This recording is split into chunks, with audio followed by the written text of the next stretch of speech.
오늘 우리 박종환 관장님께서 유엔과 부산에 관한 얘기 상세하게 또 여러 가지 주실 텐데요. 정말 듣기 귀한 그런 강연입니다. 거기에 앞서서 저는 오늘 우리 서포터즈 분들이 대부분 아이들의 어머님들이시기 때문에 아이들 장래에 대한 걱정, 직업에 대한 걱정, 대한민국이나 세계가 어떻게 흘러갈 것인지에 대한 걱정이 많으실 것 같아서 그 부분에 대해서 잠깐 말씀을 드리려고 합니다. 제가 보통 한 2시간 해야 되는데 20분, 30분 만에 마치라고 해서 서둘러 보겠습니다. 이건 뭐 지나가도 되겠죠? 아까 말했으니까. 지금 코로나19 사태가 일어나서 코로나 이전과 이후에는 세상이 많이 달라질 거라고 늘 얘기를 합니다. 근데 코로나로 달라지는 그 이전에 워낙 근본적으로 우리 사회를 흔들고 있는 것이 지금 4차 산업혁명이라고 하는 커다란 변화이거든요. 이 변화에 맞추면 우리 일자리들이 어떻게 될 것인가 하는 걱정들이 상당히 많습니다. 그 걱정을 하면서 우리 아이들의 미래, 우리 아이들의 장래의 직장은, 일은 어떤 길로 어떻게 찾아가야 될 것인가 하는 얘기를 좀 해보고자 합니다. 4차 산업혁명 얘기를 하니까 1차, 2차, 3차는 뭔지를 알아야 우리가 4차 산업혁명이 뭔지를 또 알 수 있을 것 같습니다. 1차 산업혁명, 신문이나 교수들이 얘기하면 너무 복잡하게 얘기를 하는데 제가 아주 간략하게 기억에 남도록 쏙쏙 들어가도록 한번 정리를 해봤습니다. 1차 산업혁명은 증기기관의 발명입니다.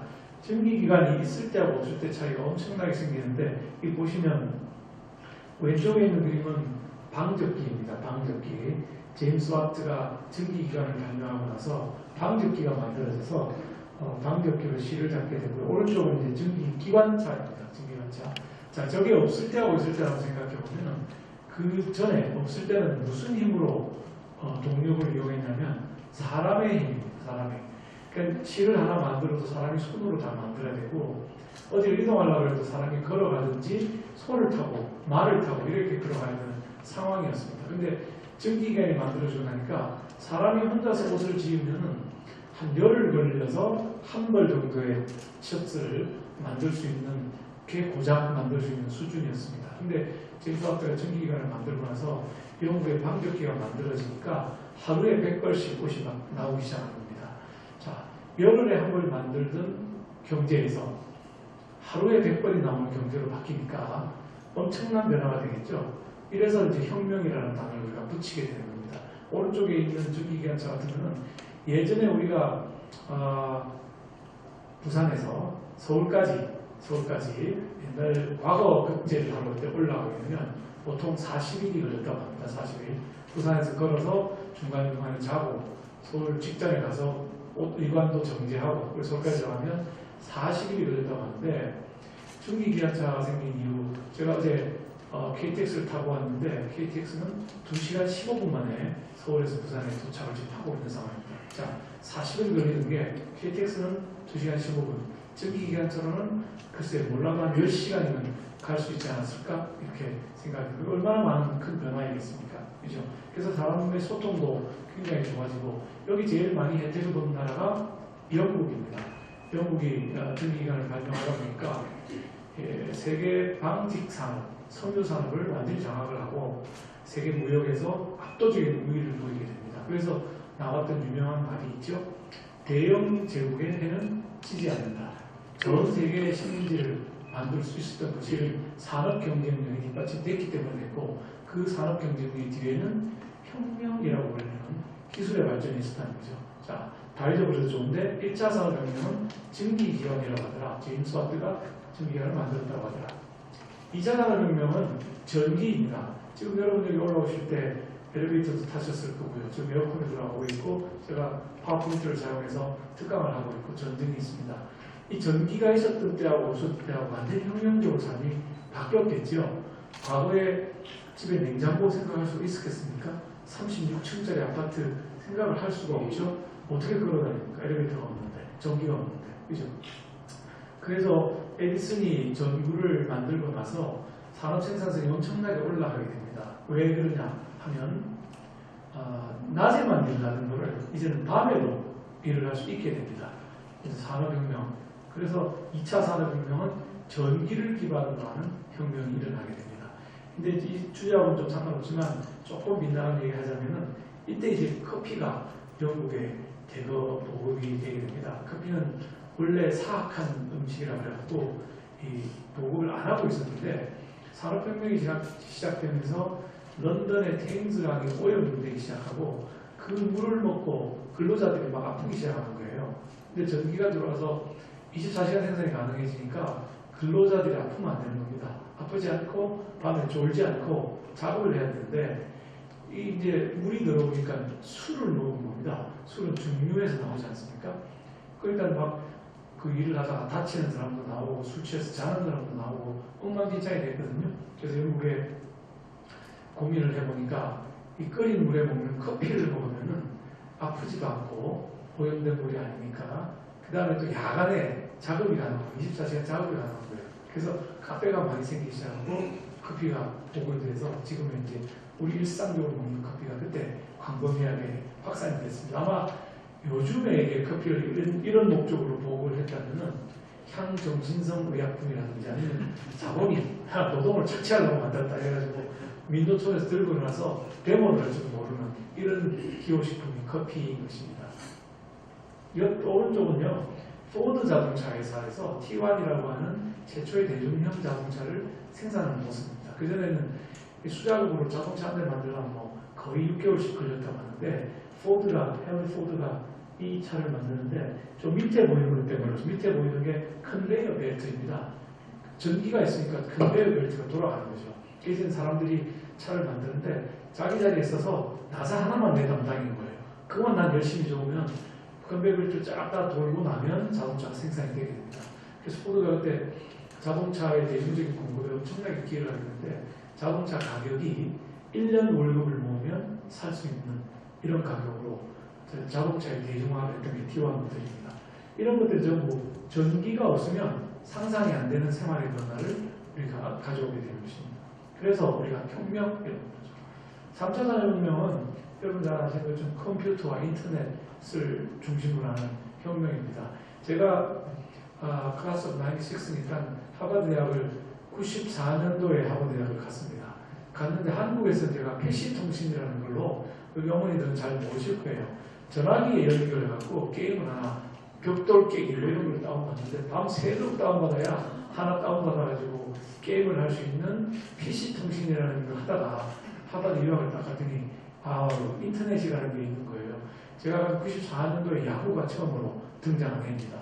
놀랍죠? 가서 보니까 야후라는 게 하버드 대학 컴퓨터에 전부 다 깔려있는데 거기서 검색을 하면 각종 정보가 막 팍팍 뜨는데 야, 한국 촌놈이 꺼가지고 기절하는 줄 알았습니다. 이게 이렇게 무서운 혁명 변화가 있구나 했는데 지금은 뭐 일상화돼가지고 여러분 근데 뭐 베네수엘라에 폭동이 났다든지 스페인에 이 코로나 바이러스 때문에 여러 명이 죽었다든지 미국에 뭐 10만 명째 사망자가 나왔다든지 이런 얘기들을 바로바로 우리가 접근해서 볼 수가 있는 이런 지금 상황이 되어 있는 거거든요. 이게 바로 인터넷과 컴퓨터를 중심으로 한 엄청난 변화를 가져온 제3차 산업혁명이 되겠습니다. 그럼 4차 산업혁명은 남았죠 이제? 이게 뭘까요?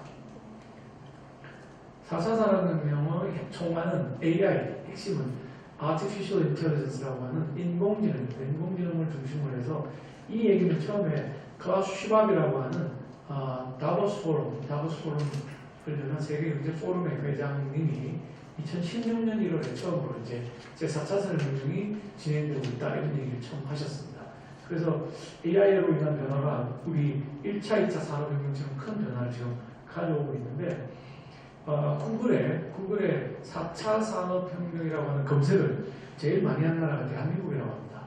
그 왜 그런가 봤더니 한국 분들이 충격을 많이 받는 거예요. 바로 이 장면입니다. 이게 알파고라고 하는 AI하고 이세돌 구단이 바둑을 둔 장면인데 이게 서울 광화문에 있는 쉐라톤 호텔에서 이제 바둑을 두게 됩니다. 바둑을 두는데 5번기를 했죠. 5번을 싸웠는데 4번을 AI가 이기고 딱 한 번 이세돌 구단이 딱 한 번 이기게 됩니다. 4번기에서 딱 한 번 이기게 되는데 이거 우리 한국 분들이 전부 다 보신 거죠. 텔레비에 계속 중계를 때 이거 뉴스에 톱 뉴스로 나오니까 그 도대체 AI가 뭔지 4차 산업혁명이 뭔지 하는 게 궁금해진 거죠.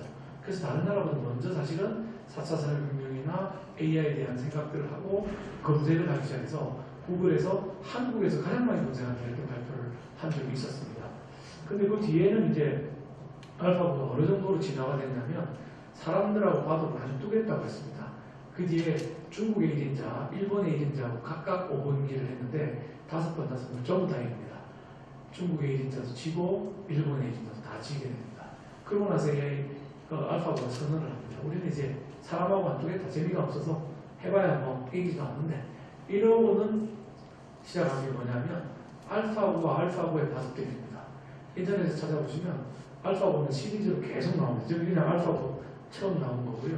그 뒤에 뭐 알파고 1, 2, 3, 4 하더니 J, P, X 이래가지고 알파고 여러 놈의 알파고가 바둑두는 알파고가 나온 거예요. Go는 저게 Go가 가다는 뜻이 아니고 영어로 바둑이라는 뜻이거든요. 알파고가 자기들끼리 바둑을 떠서 기보를 이제 또 딥러닝이라고 해서 외우기 시작합니다. 그러니 사람이 붙어서 이길 수가 없는 상황이 되는 것이죠. 어쨌든 이 사람이 저기 바둑을 두면 한 이틀씩 두기도 합니다. 밥 먹으러 가면 동수라 그래서 다음 내가 둘 때 여기다 이렇게 하고 숨겨놓고 밥을 먹으러 가서 밥 먹고 들어가서 또 두기도 하고 이렇게 합니다. 바둑을. 근데 알파고 바둑은 6분밖에 안 된답니다. 딱 놓으면 바로 상대방이 알파고 또 놓는 거예요. 다다다닥 하면 금방 끝나요. 그러면 그 기보를 또 외우는 거죠. 그 기보를 또 외우는 이런 상황이 지금 되고 있어서 도저히 인간의 머리로는 AI를 따라갈 수가 없구나 하는 생각을 우리가 하게 되면서 4차 산업혁명을 진짜 느끼게 됩니다. 이렇게 AI와 컴퓨터 여러 가지 기술의 도전이 우리 아이들이 나중에 대학을 마치고 일자리를 가질 때 어떻게 영향을 미칠 것인가 하는 부분을 우리가 좀 생각해 보자는 것입니다. 4차 산업화 일자리에 대해서 학자들의 의견이 둘로 나뉩니다. 왼쪽에 있는 그림은 AI 로봇과 사람이 공존할 것이다. 괜찮다. 일자리에 크게 영향이 없을 것이다. 그동안에 1차, 2차, 3차 산업혁명이 있었는데 그때도 사람 일자리가 전부 없어질 거라고 그랬는데 그렇지 않았다. 사람들은 점점 더 창의적으로 더 좋은 일자리를 만들어내기 때문에 아무 문제가 없을 것이라는 왼쪽 견해고요. 오른쪽 견해는 로봇이 들어가서 사람 쫓아내는 거 보이시죠? 니들 이제 생산성이 없으니까 집에 가. 이러고 쫓아내서 위에 보시면 이제 짐 다 싸들고 쫓겨나고 있는 장면입니다. 자, 왼쪽 견해와 오른쪽 견해 중에 학자들은 그쪽에 더 많이 동의를 할까? 아주 불행하게도 점점 더 많은 학자들이 오른쪽 그림이 이제 현실화될 것이다. 이렇게 보고 있는 것입니다. 그래서 최근에 정치권에서 제가 몸담고 있는 정치권에서 논의되고 있는 것이 기본소득이라고 하는 개념이 되고 있거든요. 일자리가 전부 없어지면 소득이 하나도 없는데 뭘 먹고 사나? 그러니까 나라가 로봇에 세금을 거두고 돈을 많이 걷는 일부 사람들한테 세금을 거두어서 모두 나눠줘서 직업이 없더라도 살아야 된다. 그래서 기본소득 논의가 지금 진행이 되고 있는 것입니다. 다만 이 기본소득 논의는 빨리 갈 필요가 없는 거죠. 아무 선진국도 안 갔는데 우리만 먼저 가가지고는 손해를 볼 수가 있습니다. 왜냐하면 이 논의는 있지만 아직은 일자리 중심으로 한 오프라인에서 일자리를 중심으로 한 사회가 대부분의 사회이기 때문에 그렇습니다. 이거는 가기는 가야 되는데 아주 천천히 다른 나라 가는 거 봐가면서 가야지 먼저 간다고 일자리 전부 포기해버리면 이건 정말 치명적인 손상을 입을 수 있는 이런 상황입니다. 4차 산업혁명에 대한 어떤 직업이 없어지느냐 이걸 잘 봐야 자녀분들이 직업 찾을 때 주의할 수 있겠죠. 1번이 정형화되고 반복적인 노동입니다. 아까 T1 생산할 때 단추 나사 하나 끼운다고 그랬잖아요. 이런 일은 로봇이 다 합니다. 로봇이 충분히 다 할 수 있기 때문에 그런 단순 반복 업무에 가면 이미 다 로봇이 AI가 차지하고 있는 형편이고 점점 더 그렇게 됩니다. 유명한 회사 아마존 있죠. 아마존이라고 미국에 유명한 유통 회사가 있는데 아마존이 생산성을 엄청나게 늘어나고 있는데 제가 아마존에 책을 한권 주문하면 그 책을 주문받은 사람이 서가에서 책을 뽑아서 포장을 해서 저한테 책을 보내는 게 아닙니다. 이게 전부 키바라고 하는 아마존이 개발한 로봇이 컴퓨터를 제가 주문하면 받아서 그걸로 책을 찾아가지고 자동 포장을 해서 자동으로 페덱스에 보내는 것까지를 키바라고 하는 아마존이 개발한 로봇이 다 하고 있습니다. 그 큰 아마존, 사람이 별로 없는 것이죠. 여러분 삼성전자가 대한민국의 제일 큰 회사 아닙니까? 제가 경기도 부지사를 해서 삼성전자 화성공장이라고 하는 잠실운동장 7개 크기의 공장이 있습니다. 그 공장을 제가 여러 번 갔는데 여러분 한번 다음에 시간 되시면 지금 그보다 더 큰 평택 공장이 지어지고 있습니다. 잠실운동장 11개 크기의 평택 공장이 지어지고 있는데 가서 보시면 정말 놀랍니다. 그 큰 공장에 사람이 안 보입니다. 사람이. 반도체를 전부 사람이 만드는 게 아니고 로봇이 다 만들고 있고요. 사람은 모니터실에 앉은 몇 명이 어디 기계가 고장났는가를 이렇게 모니터를 하다가 기계가 고장나면 전기차를 타고 가서 그걸 고치고 나오는 이런 형태들. 잠실운동장이 얼마나 큽니까? 그 11개 크기의 공장. 지금 와서는 7개 크기의 공장인데 사람은 몇 명 없는 이게 이런 현상입니다. 그래서 앞으로 정형화되고 반복적인 업무는 거의 다 없어질 것이다. 이렇게 보시면 됩니다. 저런 정형화되고 반복적인 말 안 하면 어떻게 되느냐? 공부를 열심히 해야 되겠죠? 공부 안 하면 공장에 가서 나사 키우는 일밖에 못할 거 아닙니까? 근데 공부를 잘한다고 또 좋으냐면 이번 설명이 또 그걸 받고 있는 거예요. 요즘 제일 많이 개발되고 있는 AI는 변호사, 의사를 대체하는 AI가 개발되고 있습니다. 굉장히 어렵고 돈이 많이 드는 개발인데 한번 개발해놓으면 의사나 변호사는 수익이 많잖아요.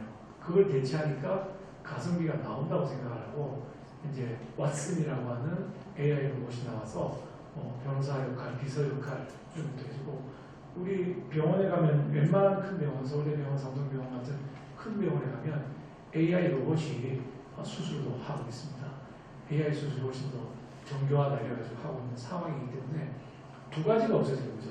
단순 반복 정형화된 업무하는 거 없어지고 너무 비싸고 돈 많이 드는 일 이것도 없어지는 추세로 지금 가고 있어서 차라리 미들 잡이라고 중간쯤 되는 잡이 낫다. 예를 들면 병원에 가면 엑스레이를 찍는데 의사는 대체될 수 있는데 판독을 의사 대신 AI가 하면 되는데 그렇지만 중간에 엑스레이 찍는데 데려가서 숨 참으세요, 옷 올리세요, 찍습니다 이렇게 얘기하는 이 미들 잡은 굳이 AI로 개발해봐야 크게 가성비도 안 나고 사람이 해도 되는데 또 완전 단순 업무가 아닌 이런 잡이 살아남을 수 있을 거라고 하는 사람들도 많이 있습니다. 자, 이거는 우리나라의 고용정보원이라는 데서 앞으로 미래의 AI 시대가 와도 살아남을 수 있는 직업이 뭔가 했는데 이게 이제 어머니들 사진을 많이 찍어서 아이들한테 갖다 주는 장면입니다. 이런 쪽으로 나가야 AI가 가도 망하지 않겠다, 잡이 없어지지 않겠다라고 생각하는 일자리인데 상당히 이게 이제 공부를 많이 해야 되는 하이텍에 나오는 부분들입니다. 일단 AI가 개발되는데 AI를 통제하는 일은 사람이 해야 되니까 AI는 한 단계 더 높은 수준의 기술력을 요하는 조합들이 여기 지금 15가지가 다 열리되어 있습니다. 근데 그 고용정보원에서 개발한 저 자리 말고 또 다른 자리들이 살아남는데 이게 유발하라고 얘기하는 일들입니다. 인간의 감정, 인간의 감성과 관련된 일들 이런 것들은 로봇이 대체하기가 매우 어려울 것이다. 그래서 크루즈 승무원이 있는데 크루즈를 탔는데 로봇이 길 안내를 해주고 로봇이 밥을 이렇게 갖다 주고 와인을 갖다 주고 하면 재미가 없는 거예요. 쉬려고 왔는데 힐링하려고 왔는데 좀 사람 냄새 맡으려고 왔는데 로봇이 나오면 안 된다. 그래서 그런 거 반려동물 도그워크라서 매니저까지 보면 강아지를 이렇게 한 20마리를 끌고 가잖아요. 우리나라보다는 선진국으로 갈수록 이 반려동물을 많이 키우는데 반려동물을 방치하면 성격이 나빠지니까 낮에 직장 갈 때 돈을 주고 도그워크라고 하는 일자리가 있는 겁니다. 이거를 반려동물을 사랑하는 부모님이 AI한테 맡기겠냐. 아무리 AI가 개발이 돼도 저런 사람한테 맡길 거다 이런 거죠. 저런 식으로 사람의 감정하고 관련된 사람하고 치매 상담해주는 거 이런 것도 사람한테 치매 상담 받고 싶어하지 로봇한테 가서 치매 상담 받고 싶어하는 부모님이나 사실은 별로 없을 거라는 얘기죠. 그래서 이 인간의 감정을 다루는 일들은 아무리 AI 시대가 와도 살아남지 않겠느냐 하는 얘기를 하는 학자들이 있습니다. 그게 이제 아까 말씀드린 대로 현 시대에서 가장 현인으로 꼽히는 최고의 철학자로 꼽히는 유발 하라리가 지금 유대인이죠. 유발 하라리가 그런 얘기를 합니다. 인간은 인간다운 일에 집중할 때에 AY와의 경쟁에서 살아남을 수 있다. 인간다움의 근본은 공감 능력이라는 거죠. feeling, 느끼고 스스로 이해해주는 이런 점들을 가져가야 된다는 얘기를 하고 있습니다. 자, 그래서 4차 즉 정리하자면 4차 산업혁명이 우리 사회에 급속히 도래하고 있는데 그래도 살아남을 수 있는 직업은 인간의 감정을 다루는 직업이 살아남을 수 있을 것이다. 그 다음에 AI를 설계하고 통제하는 아주 고도의 하이텍, 영어로는 탑-나치 테크놀로지와 탑-나치 테크놀로지에 나오는 부분은 또 살아남을 수 있을 것이다. 라고 하는 것이 지금 학자들의 일관된 견해라고 볼 수가 있습니다. 예를 들면 이런 청년이 있었습니다. 고등학교를 졸업하고 대학을 안 가고 목수 일을 한 슬라이드가 빠졌는데 목수 일을 선택한 청년이 있습니다. 이 친구는 고등학교 다니는데 공부는 너무 하기 싫은데 나무로 뭐 깎는 건 너무 재미가 있었다는 거죠. 너무 재미가 있었고 고등학교 졸업하고 목수 일을 했는데 이 친구가 2018년 기준으로 연봉 1억 5천을 벌고 있었습니다. 지금 하면 더 벌 거라고 생각했는데 한옥 개조, 한옥을 안쪽에 나무로 싹 개조하는데 자기 전공을 살려가지고 독보적인 인물이 되는 32살입니다. 32살인데 1억 5천 연봉을 벌고 있는 목수가 있습니다. 나중에 책에 인터넷에 한번 검색을 해보시면 연필깎이의 달인, 연필깎이의 정석이라고 하는 책이 나와 있는데 연필깎이의 정석, 연필깎이의 정석이라는 책을 지은 사람은 또 목수랑 비슷합니다.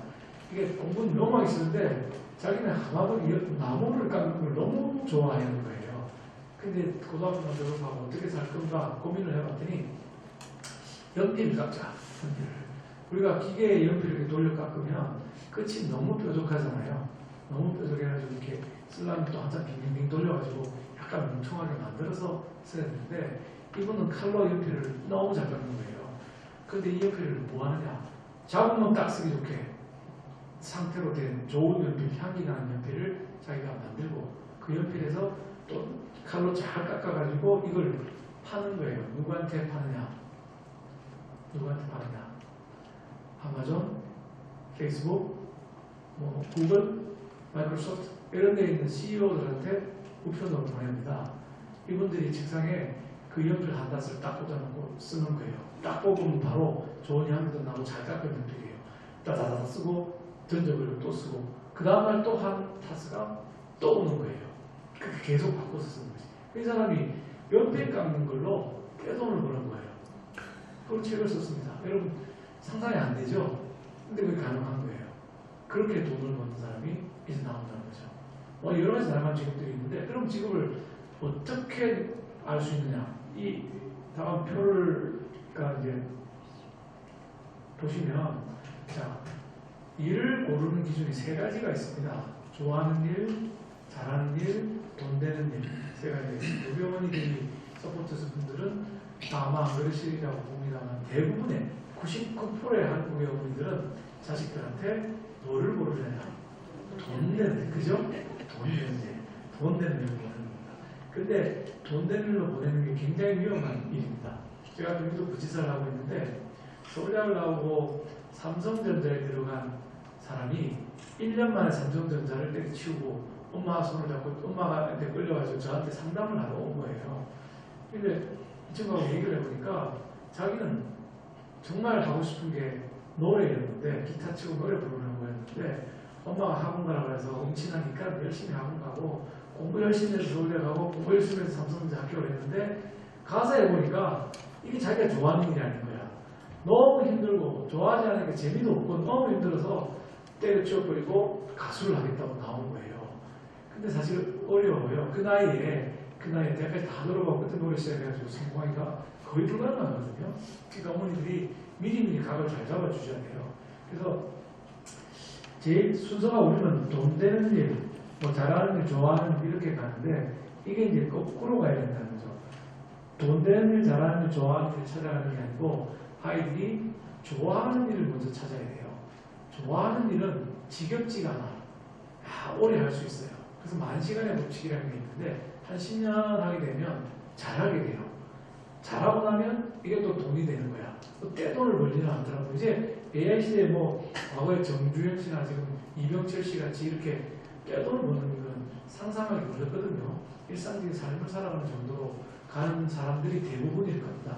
탑 1%는 엄청난 돈을 벌겠지만은 나머지 99%는 아주 그냥 일상적인 삶을 살아갈 수 있는 정도의 돈을 벌어야 되는데, 그러려면은 좋아하는 일에 시작해야 돼요. 좋아하는 일을 신념해서 잘하게 되고, 잘하는 거에서 돈을 버는 이런 방식으로 가야지. 거꾸로 가면 완전히 망한다. 아까 삼성전자 다니다가 때려치운 청년 같은 일이 발생할 수 있다. 그러니까 그 다음 질문은 뭐냐? 좋아하는 일을 어떻게 찾느냐 이거죠. 우리 아이들이 자기가 뭘 좋아하는지 몰라요. 저도 아이 둘을 키웠는데 좋아하는 일이 뭔지 찾아내는데 엄청나게 고생을 많이 했습니다. 저희 얘기 잠깐 하자면, 저는 첫째 아이는 공부를 너무너무 잘해서 초등학교부터 고등학교 대학까지 계속 1등을 했고, 지금 미국에 있는 월가에서 뱅크 오브 아메리카라고 하는 세계에서 제일 큰 은행에 근무를 하고 있습니다. 연봉도 굉장히 많이 받고요. 근데 둘째는 형이 잘하니까 스트레스를 받아가지고 포기를 하는 거예요. 나는 아예 공부는 안 돼. 아무리 해도 형만큼 할 수 없어. 이래가지고 전부 꼴찌를 막 하는 거예요. 이거 정말 황당해서. 그래서 엄마하고 집사람하고 제가 얘는 그 실업계획으로 보내야 되겠다. 그래가지고 이제 공부는 아예 시키지 않고 학원도 안 가고 완전 손을 놓고 있었거든요. 근데 자기 좋아하는 걸 찾아내는 게 얼마나 중요하냐면, 얘는 여행을 엄청나게 좋아합니다. 한국에 있을 때도 틈만 나면 여행을 하고, 제가 미국에서 박사학위 하느라고 6년을 살았는데, 살 때도 주말만 되면, 롱 위켄드만 되면 무조건 여행을 제가 여행을 좋아하니까, 그게 이 작은 애가 여행에 완전히 빠져 있는 거예요. 여행에 빠져 있는데, 자기는 한국 대학을 못 갈 것 같다 이러면서 보고 일본에 있는 대학을 가겠다는 거예요. 그 일본말도 못하는 네가 일본 대학 어떻게 하냐 안 됐는데 일본말을 잘한다는 거예요. 그래서 시켜봤더니 잘해요 실제로. 어떻게 된 거냐 했더니 공부는 안 하고 일본 애니만 들이본 거야. 만화 영화를 좋아해갖고 일본 애니만 내려보니까 결국에는 일본말을 잘하게 된 거예요. 그래서 사실은 지금은 일본 와세다 대학 유학을 갔어요. 일본 대학은 내신 성적도 안 보고 영어나 일본어 성적만 가지고 외국인 학생을 뽑아요. 그게 이제 G30, 글로벌 30 프로젝트라고 하는데, 일본에 인구가 들어서 30만 명 학생이 모자라기 때문에 그 30만 명을 외국의 우수한 학생을 뽑아오는데, 우리 교육부 같은 문부성이라는 데서 장학금을 줍니다. 100%, 80%, 70%, 60%, 50%. 이 장학금을 주니까 굉장히 우수한 학생들이 일본으로 몰리는 거예요. 우리는 인구가 줄어드니까 학과 통폐합해라, 대학에 정원 줄여라, 이래서 학교하고 막 교육부하고 씨름을 하고 싸우고 있는데, 일본은 아주 스마트하게 해결했어요. 우수한 외국 학생 30만 명을 유치해서 그 30만 명 줄어든 아이를 채우자. 그러니까 학과 통폐합이 안 되고 기초가 또는 뭐 불문학, 영문학, 우리는 이런 거 다 통폐합하고 있는데 안 없어지고 계속 살아남아서 기초학문이 튼튼해진 일본이 되고 있는 겁니다. 어쨌든 중요한 거는 자기가 좋아하는 찾아내는데, 찾아내는 방법이 뭐냐? 여러 가지를 지켜봐야 된다. 이걸 읽어봐요. 가지치기라고 합니다. 가지치기. 그 아이가, 우리 작은 애가 처음에는 제가 대연초등학교 다닐 때 야구를 해서 야구 체질이 좀 되나 봐요. 얘가 그래서 야구를 하고 싶어요. 야구 선수를 해서 먹고 나겠다. 그래서 이제 여름 캠프를 보냈습니다. 한번 가봐라. 여름 캠프를 보냈더니 그 아빠가 살살 던져주는 공 같은 거 완전히 다른 거예요. 세게 날아오는 공에만 한 방 맞고 뻥 부어가지고 아빠 난 야구만 되겠어. 다른 거예요. 그걸 이기는 거예요.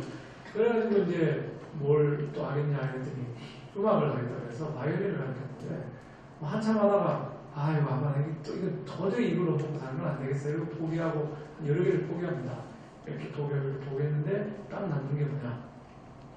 언어를 잘하는 거예요. 영어는 꼴찌를 하면서도 영어 성적은 아주 좋은 거예요. 영어 성적은.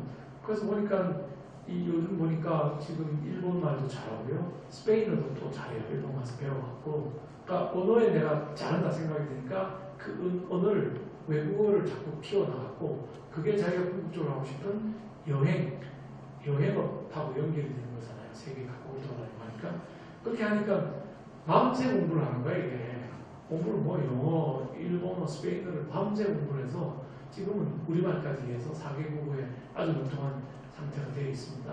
그래서 가지치기를 해주셔야 돼요. 어릴 때부터 가지치기. 그 다음에 시간이 이제 다 돼서 마지막으로 나갈 때는 팁을 하나 드리면 영어를 잘해야 된다. 아무리 AI가 발전해도 외국 정상하고 만났는데 한마디도 못한다든지 꼬다는 모리짱처럼 저 구조력이 가만히 서 있는 누구처럼 그러면 안 되거든요. 그래서 영어를 어떻게 잘하는가에 대한 팁을 제가 하나 드리고 갑니다. 아이가 어릴수록 좋아요. 근데 중학생까지는 가능해요. 어쩌면 고등학생도 가능할지 몰라요. 제가 어릴 때 제 아버님이 영어 선생님이셨습니다. LP판이라고 해서 젊으신 분들도 모르실 건데 동그란 판, 레코드판이 있어요. 이 LP판에 영어 회화가 녹음되어 있는 LP판을 무한반복으로 걸어놓고 아침에 학교를 가십니다. 저는 어릴 때 영어인지도 모르고 계속 하루 종일 똑같은 내용을 반복해서 들은 거예요. 근데 중학생이 딱 됐는데 이화여대 문변하우스 선생님이 부임하셨는데 중학교 1학년 때 저보고 너는 외국 사람이 왜 이렇게 발음이 좋니? 이렇게 말씀하시는 거예요. 저는 영어 배운 적이 없는데 발음이 왜 좋지? 그래서 곰곰이 되짚여 보니까 아버님이 이렇게 돌아가신 아버지가 그때 틀어놓고 가셨던 레코드를 계속 들은 거예요. 귀가 뚫려야 발음이 돼요. 귀가 뚫려야. 그래서 저희 아이들 키울 때 어떻게 했냐면 디즈니 만화 영화 여러 개가 있는데 여러 개를 섞어서 틀면 안 돼요. 하나만 계속 들어줘요. 지겨워서 안 볼 때까지. 그래서 처음 들어준 게 인어공주, Little Mermaid라고 하는 인어공주를 비디오로 그때는 CD가 없을 때니까 비디오를 계속 들어줬는데 6개월을 딱 들어줬어요. 6개월 뒤에 애가 그 다음 장면의 말을 영어로 하는데 발음이 완벽한 발음으로 영어로 하는 거예요. 그러니까 그 다음에 다른 테이프로 바꿨어요. 라이언 킹 뭐 이렇게 하고. 근데 이미 두 번째 라이언 킹은 넉 달이 걸려요. 넉 달 지나면 다 외우고 그런 거예요. 장면에 나오면 그 다음 말을 지가 막 따라해. 근데 한국말을 먼저 배우고 이걸 번역해서 이런 영어 가는 게 아니라 장면을 보면서 이 장면은 무슨 장면이니까 저게 무슨 말이겠다는 걸 아이로 저절로 이해를 하는 거예요. 그렇게 배우고 우리 두 아이가 그렇게 배웠거든요. 우리 두 아들은 집에서 지금 영어로 얘기하고 카톡도 둘이서 영어로 왔다 갔다 해요. 어릴 때 이게 딱 몸에 배니까 그래서 둘 다 유학을 아주 쉽게 간 거거든요. 그래서 영어 공부 잘하는 방법은 다른 거 없다. 내리 듣기 하는 것밖에 없다. 근데 섞어 듣게 하면 안 된다. 하나 6개월 정도 막 들어서 옛날 카세트 테이프는 좀 너덜너덜해서 안 돌아가요. 요새는 CD니까 뭐 괜찮겠지만은 그런 식으로 해서 영어를 시키면 글로벌리 살아날 수 있는 리더로 만들 수 있을 거라고 생각합니다. 반기문 총장님이 저하고 아주 가까운데 저하고 하버드, 서울대학교 하버드 선후배가 아니고 10월 20일 날 오십니다. 오셔서 특강도 하신다고 해주신다고 하셨는데 한번 들어보고 그분도 똑같은 방식으로 영어 공부를 억수를 열심히 해서 지금 글로벌 리더가 되게 계신 거 아닙니까? 하여튼 그런 방식으로 자녀 교육을 지금부터 시작하시면 제2의 반기문, 제3의 반기문 대한민국에서 나올 수 있다고 생각합니다. 제 오늘 강의 여기까지 하겠습니다. 감사합니다.